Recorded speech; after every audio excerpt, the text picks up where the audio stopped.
Magandang gabi Luzon, magandang gabi Visayas, magandang gabi Mindanao. Walang anunsyo tungkol sa aumento sa sahod si Pangulong Noynoy Aquino ngayong araw ng panggawa.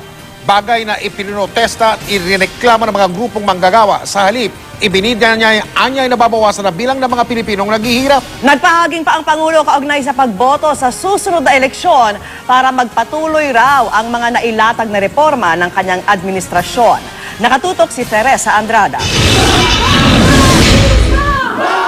Habang nagrarally, nasa Binyan, Laguna ang Pangulong Aquino. Nag-ikot sa 3 factory kung saan nagte-training ang mga scholar ng TESDA. Dito niya ibinalita na nagbunga na raw ang pagsisikap ng gobyerno na itaas sa antas ng kahirapan ang publiko. Sa datos kasi ng National Economic Development Authority o NEDA, nabawasan ang bilang ng mga Pilipinong nasa ilalim ng poverty line.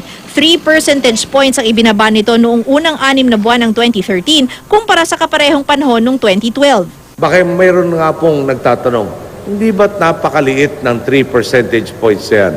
Ang sagot po natin, ang katumbas ng 3 percentage points ay higit kumulang nasa 2,500,000 mga Pilipino na naiangat lampas ng poverty line.